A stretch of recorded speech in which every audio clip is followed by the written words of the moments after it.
A three-course lunch with wine for $10. An espresso for 75 cents. A transit pass covering every bus, tram, and train for $43 a month.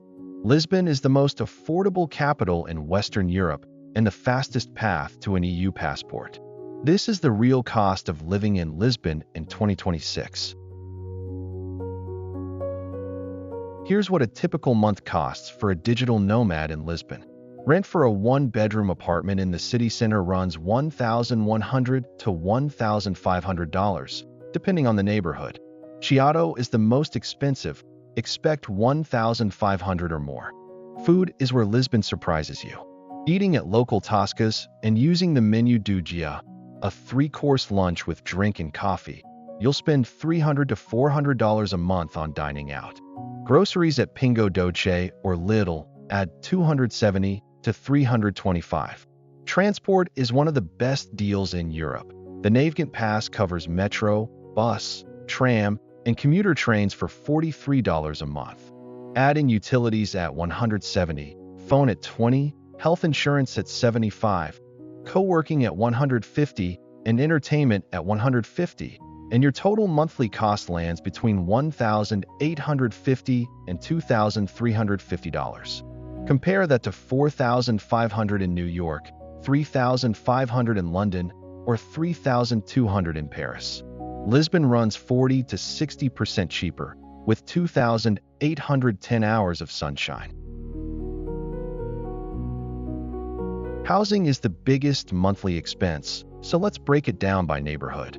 Chiado and Baixa, the tourist center, are the most expensive at $1,500 to $2,150 for a one-bedroom. Beautiful, but you're paying a premium for location. Principe Real is the trendy upscale area. Expect $1,400 to $1,950. Santos and Cais do Soter, the waterfront nightlife district, runs $1,190 to $1,620. Estrela and Lapa are the quiet embassy neighborhoods at $1,300 to $1,730. But the real value play is outside the traditional center. Campo de Urique feels like a village inside the city. Local market, quiet streets, $970 to $1,400. Alcantara, right next to LX Factory, runs $970 to $1,300. And the budget picks, Arroyos, Benfica, and Marvila, start at just $700 to $1,080 with solid metro access. The trick is annual contracts. Month-to-month leases cost 20 to 40% more than a 12-month commitment. Quick tip: never rent an apartment in Lisbon without seeing it in person. The photos always look incredible, but what they don't show is the 6 flights of stairs with no elevator. Lisbon is built on 7 hills. Your calves will thank me later. Utilities in Lisbon are moderate by European standards. Electricity, water, and gas for a one-bedroom apartment run $135 to $150 a month. Higher in winter if you use a space heater. Water is $38 to $54 separately. Internet is fast and cheap. Fiber plans from NAS, MEO, or Vodafone cost $32 to $40 for speeds up to 1 gigabit. The average download speed in Lisbon hits 186 megabits per second, faster than most US cities. A mobile plan with 30 gigabytes and unlimited calls runs $16 to $22. Total utilities, $167 to $191 a month. One thing to note, tap water in Lisbon is completely safe to drink. That's a real cost saver compared to Southeast Asia. Food is where Lisbon becomes addictive. The secret weapon is the menu do dia, a daily set menu at local tascas. 3 courses, a drink, and coffee for $8 to $13. That's the same price as a sad sandwich in London. A pastel de nata, Portugal's famous custard tart, costs $1.30. An espresso at the counter is 75 cents. Seriously, 75 cents. Groceries at Pingo Doce, Lidl, or Continente run $270 to $325 a month. A decent bottle of Portuguese wine starts at $3.25 from the supermarket. and it's genuinely excellent. Beer at a bar costs $2 to $4.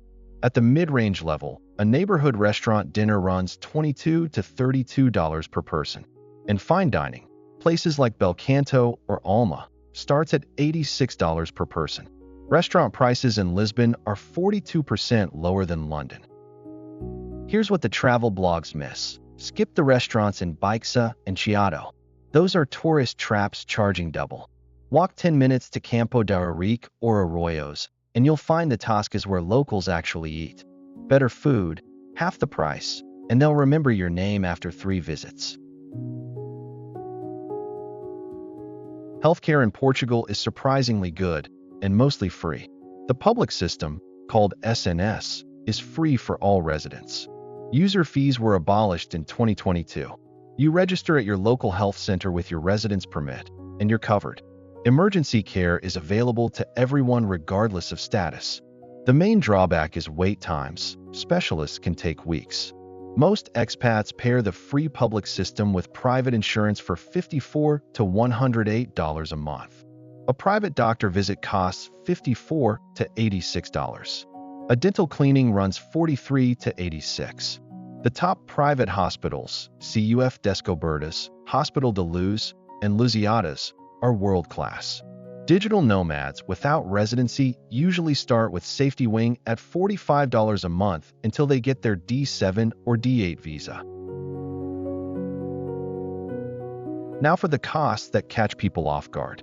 The D7 or D8 visa runs $1,486 to $2,026 in total fees, including the application, VFS Global Service Charge, AIMA appointment, residence permit, document translations, and travel insurance. You'll also need a NIF, Portugal's tax number, which costs $108 to $324 through a fiscal representative.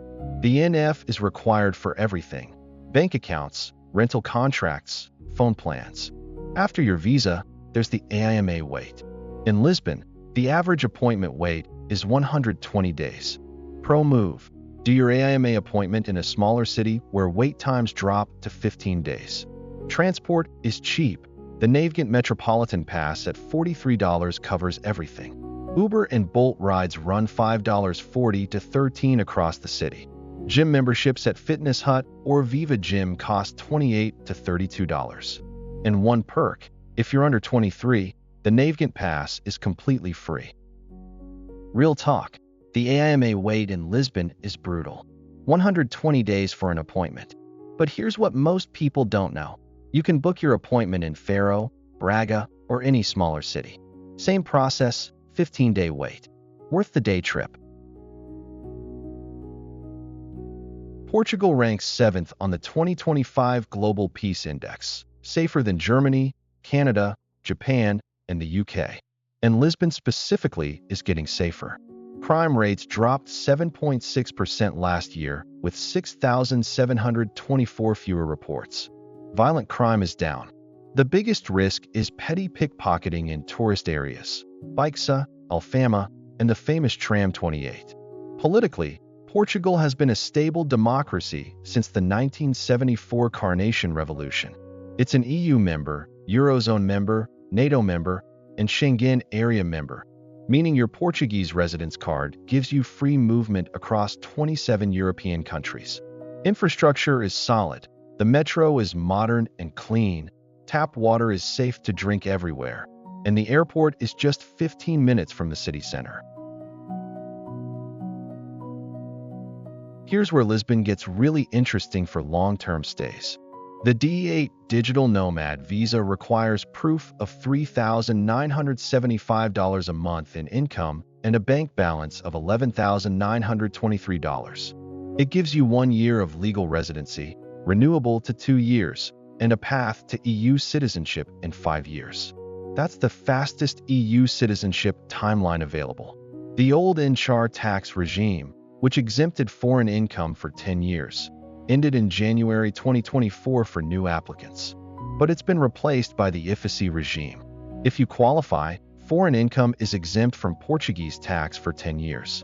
The catch: IFSC targets researchers, innovators, and qualified professionals, so not every nomad will get it. The Golden Visa real estate route is gone, eliminated in 2023, but fund investments starting at $540,000 still qualify. Banking is straightforward. Activo Bank offers zero-fee accounts with good English support, and Wise, Revolut, and N26 are widely accepted everywhere. Portugal's economy is on a roll.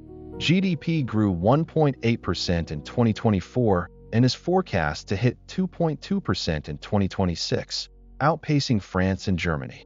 The Economist named Portugal Economy of the Year for 2025. Inflation is stabilizing at 2%, right at the European Central Bank's target. The minimum wage has climbed from $686 in 2019 to $993 in 2026, a 45% increase in 7 years. Real estate in Lisbon is up 4% year-over-year, with prices forecast to grow 3 to 6% annually. The euro gives you currency stability, no wild swings like the Thai baht or Indonesian rupiah. The downside? Rent is going up. Lisbon apartment prices rose 30% since 2020, but it's still 40 to 60% cheaper than London or Paris. The question is how long that gap lasts. Lisbon consistently ranks as the #1 digital nomad city in Europe, and it's not hard to see why. Internet speeds average 186 megabits per second download and 100 megabits upload on home fiber. That's faster than most American cities. Co-working spaces range from $85 at Spaces for flexible days to $478 at Second Home in the Mercado de Ribeira. The sweet spot is outside at $162 a month, unlimited coffee included. Village Underground near LX Factory runs 162 to 216 in converted shipping containers. But the real draw is the community. The Lisbon Digital Nomads Meetup has over 20,000 members. Every Thursday, 100 to 300 people show up for the weekly gathering. There are running clubs, co-working sessions, and weekend trips organized through the community. You will not feel alone here. Skip the expensive co-working spaces at first. Half the cafes in Lisbon have solid Wi-Fi and a culture that welcomes people sitting for hours. Copenhagen Coffee Lab and Fabrica Coffee Roasters are two of the best. An espresso, fast internet, and you're set for 3 hours. Lisbon gets 2,810 hours of sunshine per year. More than Rome, more than Barcelona, more than Athens. Summer highs reach 28 to 29 degrees, with virtually zero rain from June through September. Winters are mild, 15 to 16 degrees, with most rain concentrated between October and March. The culture is world-class. Fado music was born in these streets. Azulejo tiles cover entire buildings. LX Factory is a converted industrial complex packed with restaurants, galleries, and bookshops. Nightlife centers on Barro Alto. Over 100 bars crammed into narrow streets with an open container culture that keeps the neighborhood buzzing until 4 a.m. And the beaches, Cascais is 30 minutes by train. Costa de Caparica is 30 minutes by bus. Ericeira, one of only 2 world surfing reserves in Europe, is 45 minutes north. Good luck finding all of that in New York. Let's compare Lisbon head-to-head with 3 popular digital nomad destinations. Lisbon versus Barcelona. Barcelona costs $2,000 to $3,000 a month, 30 to 50% more. Both have beaches, great food, and Schengen access. But Spain takes 10 years for citizenship. Lisbon does it in 5. Lisbon versus Bangkok. Bangkok is 40 to 50% cheaper at $1,000 to $1,800 a month. The food is incredible and the nomad community is massive. But there's no path to citizenship, air quality is poor, and you're not in the EU. Lisbon versus Mexico City. Mexico City runs $1,200 to $2,000 a month with a 180-day tourist visa and no income requirement. But Mexico ranks 136th on the Global Peace Index versus Portugal at 7th. And there's no path to permanent residency through a tourist visa. The bottom line, Lisbon costs more than Bangkok or Mexico City, but it's the only one that hands you EU citizenship in 5 years and free movement across 27 countries. Here's the honest truth about Lisbon's trajectory. In 2020, a one-bedroom apartment cost $830 to $1,435. Today, that same apartment costs $1,190 or more. Rents are up 30% in 5 years. The tourism boom, which makes up 15 to 20% of GDP, is driving short-term rental demand and pushing locals out. The government is fighting back with Airbnb restrictions and rent caps. Web Summit brings 70,000 tech workers to Lisbon every November, and companies like Google, Mercedes, and Revolut have opened offices here. The tech ecosystem is exploding. New rent controls allow just 2.16% increases on existing contracts in 2025, but new leases are at full market rate. The takeaway? Lisbon is still 40 to 60% cheaper than London or Paris. But the window is closing. If you're coming, lock in a long-term lease early. Prices are not going down. My honest take, Lisbon in 2026 is what Barcelona was in 2015. Still affordable, still livable, but the prices are climbing fast. If you've been on the fence, this is probably the year to make the move. That $1,100 apartment is going to be $1,300 next year. Lisbon gives you European quality of life at a fraction of European prices. Sunshine, safety, incredible food, and a 5-year path to EU citizenship. The numbers speak for themselves. If this changed how you think about living abroad, subscribe and hit the bell for weekly cost of living breakdowns. Like this video if Lisbon is on your radar. And leave a comment. Would you pick Lisbon, Bali, or Bangkok? I want to hear your answer.